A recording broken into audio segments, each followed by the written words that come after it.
Welcome to this explainer. Today, we are diving into a really fascinating, honestly kind of mind-blowing truth about our workflows. We're going to unpack exactly why your incredibly expensive gear and those perfect, meticulous calibration schedules you keep are completely ignoring how color actually behaves. We spend so much time and money obsessing over the newest digital sensors and lenses, but as we're about to see, that hardcore gear-first mindset has a massive, glaring blind spot. So let's just jump right into a question straight from our source material. Think about this for a second. Why does a gray rock look warm when it's sitting in a green field, but cold when it's out in an orange desert? It sounds super simple, right? But here's the thing. While most working creatives out there can instantly name their monitor's Delta E score or fiercely argue about Kelvin temperatures on a forum, asking them this very simple question usually just gets complete silence. And honestly, that silence tells us something incredibly important about how we are all trained to think about images today. The really crucial point here is that this isn't a lack of talent. It's definitely not a lack of vision. Actually, it is a massive gap in modern education. If you walk into almost any photography or digital arts class right now, you'll see that color is treated just like decoration. It gets what? A brief paragraph on a color wheel? Or maybe it's buried deep in some highly technical chapter about printing profiles. It's almost as if our entire visual education stopped exactly 1 week too early, and it treats color as this thing you just slap on after all the real technical work is already done. And because of that gap in how we learn, we end up relying completely on this gear-first toolkit. I'm talking monitor calibration pucks, ICC printer profiles, tint sliders, trendy preset packs. When modern photographers see a relational color problem, like, say, the skin tones just aren't sitting right in a portrait, they instinctively reach for these hardware and software tools. They try to treat a visual relationship problem as if it were a hardware failure. And let's be totally honest, we've all been there, right? Sitting there secretly hoping a $2,000 monitor is going to magically fix why our subject's face looks slightly green. But here is where it gets really interesting, because this reveals a massive category error in our industry. On one side, we have data management.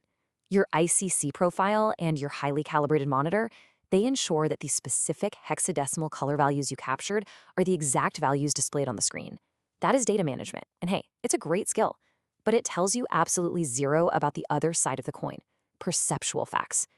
Your monitor profile cannot tell you whether a specific shade of red is going to look super aggressive or totally subdued once it sits right next to the greens and grays in your actual frame. Calibration is just managing the container. It completely ignores the perceptual facts of the contents inside. There's this brilliant analogy from the source material that hits the nail on the head. It says it's the difference between a chef who can operate their oven with perfect precision and a chef who actually understands how flavors interact. If you've spent hours mastering soft proofing on your computer, but you've never studied how colors behave together in context, well, you are that chef with a perfect oven. Your images might be technically accurate, sure, but they are perceptually completely inert. Being technically correct is simply not the same thing as being visually considered. Let's make this super concrete and see how this plays out with a vivid thought experiment from the source. Picture a portrait shoot. You put a headshot subject wearing a navy jacket up against a charcoal gray backdrop. Click. The camera sensor fires. It perfectly captures the exact data of that navy jacket. But to our flawed human eyes, that jacket reads as nearly black. The charcoal gray surroundings just visually swallow the blue right up. Now watch what happens. Change nothing but the background. By simply swapping that charcoal out for a warm tan backdrop, leaving the exact same lighting, the exact same jacket, the exact same camera settings, that navy suddenly separates. It reads as distinctly blue.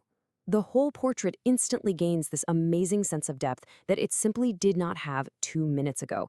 And remember, absolutely nothing in the data of the jacket changed. Your camera recorded the exact same color both times. The shift happened entirely in the relationship. This absolutely proves that we're dealing with a relationship problem, not a data problem, and your gear, it just isn't built to solve it. So that begs the question, who actually did build the tools to solve this? The answer is staggering, and it's 150. Amazingly, the foundational rules of how the human eye actually perceives color in context were entirely worked out roughly 150 years before the digital gear we obsess over today even existed. Just look at the timeline here, it's kind of crazy. Way back in the 19th century, chemists, tapestry weavers, and painters were rigorously studying visual context because they literally had to predict human perception to do their jobs. Decades later, photography is finally invented. Yet, today, modern creatives spend hours arguing on the internet about digital sensor bit depth, completely ignoring this rich, established science of visual context that was completely finished before a single roll of film was ever sold. To truly understand how our modern gear ignores color behavior, the source breaks down this historical color theory into three distinct threads. And let me tell you, these three concepts completely redefine how we should be making visual decisions today. They are relativity, constraint, and environment. Let's break each of these down because they are absolute game changers for your workflow. First up is relativity. This is the big one. This is the discovery that a color literally has no fixed identity on its own. It only has a behavior in relation to what surrounds it. Honestly, this is the single most useful thing you can learn that a calibration tool cannot teach you. This thread explains exactly why two photographers can shoot the exact same subject in the exact identical light, yet one walks away with a vivid, striking image, and the other falls completely flat. It is purely based on the backgrounds and the surrounding colors they consciously chose. The color only exists in relationship. Moving on to the second thread, constraint, we uncover this massive irony about our modern gear. We tend to think our digital cameras, which can capture literally millions of colors, give us a huge advantage. But having an unlimited digital palette actually removes the forcing function that used to make artists rely on powerful color relationships. Think about 19th century painters. They might have been limited to just 4 pigments, which forced them to create incredible visual coherence through relationships alone. Today, our unlimited digital palette usually just causes visual noise. We push the saturation slider simply because the slider is there, treating color as decorative rather than structural. And that, for sure, is exactly how we end up with neon grass and radioactive-looking sunsets. And the third thread is environment. This highlights the fatal flaw of relying solely on your gear.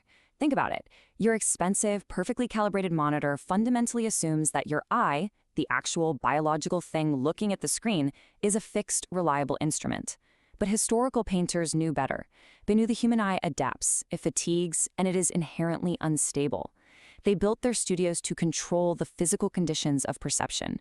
If you skip understanding this, it explains exactly why a brilliant color grade that looks absolutely perfect at midnight looks entirely wrong when you open it up at noon the next day. Your monitor didn't change at all, your fatigued human eye did. So, what's the real-world cost of skipping all this theory? Well, it results in this painful, highly expensive cycle of endless iteration. Step 1, you push the saturation slider. Step 2, you pull it back because it looks weird. Step 3, you try swapping out the background. Step 4, you cross your fingers and just hope it finally reads better. You are forced to waste valuable, billable hours blindly guessing in post-production, trying to fix a relationship problem with a software slider. It is the fundamental difference between guessing well and actually knowing why the guess worked in the first place. The ultimate takeaway from our explainer today is absolutely not to chuck your calibration puck out the window. Keep the profile. Your monitor definitely needs to be accurate, but we have to realize that those tools are just translators. They ensure the data is correct, but they desperately need your guidance as a theorist to make the image perceptually powerful. The magic formula is simple. Keep the profile, but add the theory. As you step onto your next shoot or sit down at your desk to open your next digital file, I want to leave you with this final thought. It's something that can completely transform your workflow. When you inevitably encounter a color that just doesn't feel right, are you going to just try to fix it with a slider? Or are you going to realize the secret lies in the centuries-old science of human perception and finally solve it with a relationship? The choice is entirely yours. Keep learning and keep creating.